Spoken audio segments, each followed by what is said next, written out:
Salam salam, comment ça va aujourd'hui? Avec ce temps gris, j'avoue que c'est pas évident d'avoir le moral au beau fixe. Et ça me fait penser à mes premières années ici. Quand on est jeune, on a cette envie de partir, de découvrir le monde, de voler de nos propres ailes. On est plein d'ambition, de rêves, d'énergie, et on se dit que l'ailleurs nous attend, que c'est là-bas que tout commence. Mais dans cette excitation, on oublie ce qu'on laisse derrière nous, la famille, les amis, le quartier, les habitudes, ce cocon qui a toujours fait partie de nous.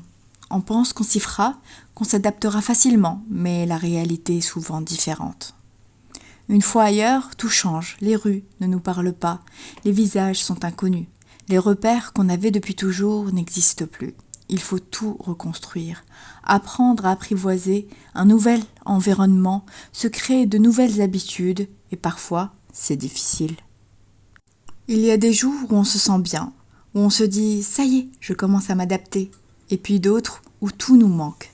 Un plat qu'on mangeait souvent en famille, une odeur qui nous rappelle la maison, une simple discussion avec un proche. Ces petits détails du quotidien qu'on ne remarquait même pas avant deviennent des trésors.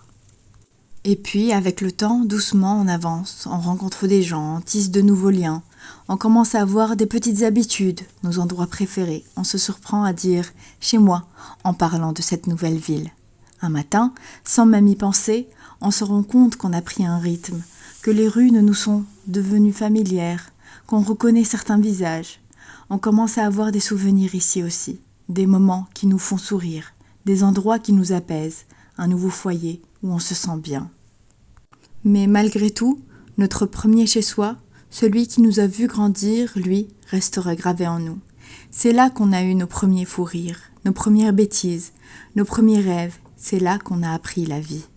Alors, peu importe où on va, peu importe combien de temps passe, ce premier chez-soi, on ne l'oubliera jamais. Voilà, c'était ma pensée du jour. Je vous laisse maintenant avec cette délicieuse recette de riz et sa sauce aux légumes. Facile à préparer, pleine de saveurs, un vrai réconfort, surtout par un temps comme aujourd'hui. À très bientôt pour une nouvelle pensée, une nouvelle recette. Salam!